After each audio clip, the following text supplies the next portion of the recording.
for quite an impressive game from the Polish Championship in 2012 between Soczko and Bartel, which features the pawn structure when white pushes d5 in the centre and then follows up with g4. And in this game, Bartel won with a very direct attacking idea, again involving a piece sacrifice. So the game began with two knights defence, bishop e7, knight bd2, castles, castles, d6, bishop b3, knight a5, bishop a4, c5, c3, and this nice move, rook b8, with the idea to prepare the typical b5, but rather than playing a6, to have the rook already actively placed and supporting b4. So I played d4, b5, bishop c2, queen c7, and I went for this this structure with d5. So black's response is quite typical. He plays c4, so preparing to bring the knight round to c5 in many lines. It's notable that the c3 pawn is under attack, or would be under attack if white were to play b4. And so instead white played h3, and knight b7, just improving this knight in the standard way. Rook e1, bishop d7, knight f1, knight c5. So black's play is extremely thematic, both for this line and for many lines of the Ruy Lopez. And here white played g4. Bartel notes that b4 was probably preferable, although after takes in a5, followed by rook fc8, black certainly doesn't have any problems at all, and perhaps his position is even slightly preferable. But g4 was a much more aggressive continuation, and while black can play b4 with maybe slightly the better chances, because I think his queenside play looks faster than anything which white has on the kingside, he changed the direction of the game with a really quite remarkable move. Knight takes e4, and Soczko, it seems, went wrong on the next move, which is hardly surprising, because the impact of a move like knight takes e4 will tend to be quite shocking. I'd be surprised even if Soczko considered it. But he took with the bishop here, and Bartel notes that taking with the rook is probably better. Black's idea is, in both instances, is to break with f5 in order to start targeting the weak white kingside and use the half-open f-file. Clearly, after rook takes e4, white's already given back some material, but after takes, knight g3,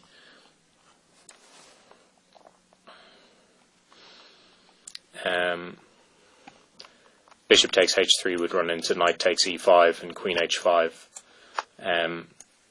So Bartel simply recommends bishop c8, and ultimately his assessment of this position is that white should be slightly better, and so perhaps from an objective standpoint black should have preferred b4 on the 16th move. But again, it's very hard to criticize black's play in this game, because it was sufficient to score quite a spectacular victory with black against a strong grandmaster.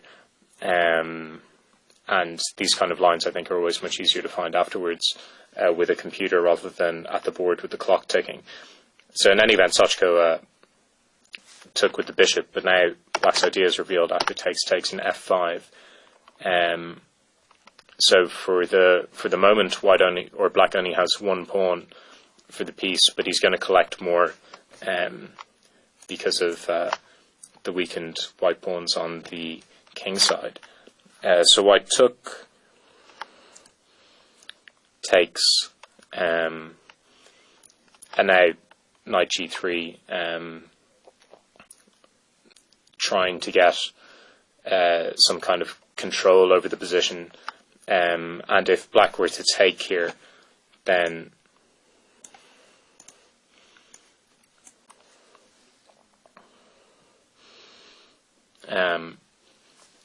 white is beginning to stabilize the situation, even at the cost of some material. Instead, Bartel picked this very dynamic move, Queen d7, and if you just play quickly through the remaining moves in the game, it's interesting how every single one of black's moves either improves a piece or basically brings a new piece into the attack. So it's a very natural, dynamic attacking play from black. So this rook now dropped back, bishop takes h3,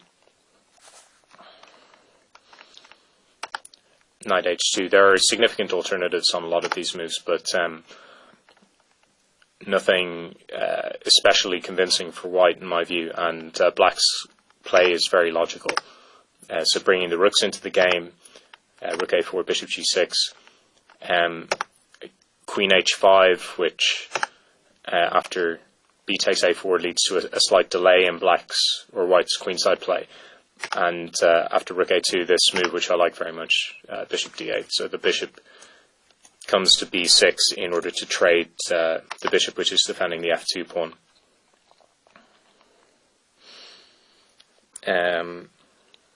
Now, in fact, as Bartel notes, I mean, bishop d8, I think, while it's the most natural move, he notes that in fact he could have won immediately with this, because the threat of rook h4 is very strong, and after queen h3, even black has h5.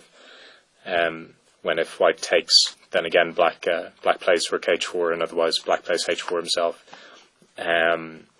So he criticizes himself for this, but again, I think he's being slightly too hard on himself, because bishop d8, exchanging white's best defensive piece, is such a logical continuation. I think black shouldn't be criticized too much. So white now has to bring both rooks to the a file in order to collect the a4 pawn, but clearly he's beginning to abandon his king. And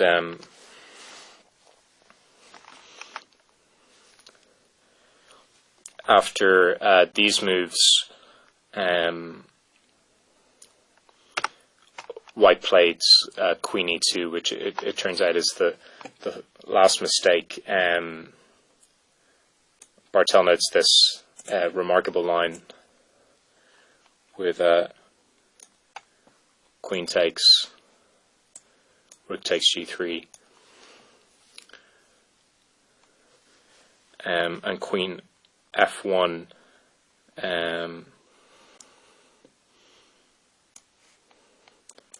after which white has this frankly incredible resource with queen takes f8 and rook f1 check, and because of the pawn configuration, white will just force perpetual check with rook a8 and rook a7 check. If the black king were to approach that rook, for instance, on d8 or c8, he's just going to get mated when the other rook comes in. So this would have forced a draw, which is a really interesting line, which apparently was demonstrated by Bartel's brother during his live commentary of the game. But queen e2, in order to defend the f2 pawn, allowed black to include another attacker in the form of this h pawn, and after a few more moves, we end up in a position where black is 2 pawns up with an initiative, and white resigned here. So a really interesting attacking game from Bartel. Although it was original, I still think it was thematic, because in this position after g4, white has set out his stall quite aggressively by pushing his pawns d4 and d5 and also gaining kingside space. And while black could, and in retrospect perhaps should, have simply played on the queenside with b4 and good play, these moves always create certain tactical weaknesses which it's important to be attentive to with either colour.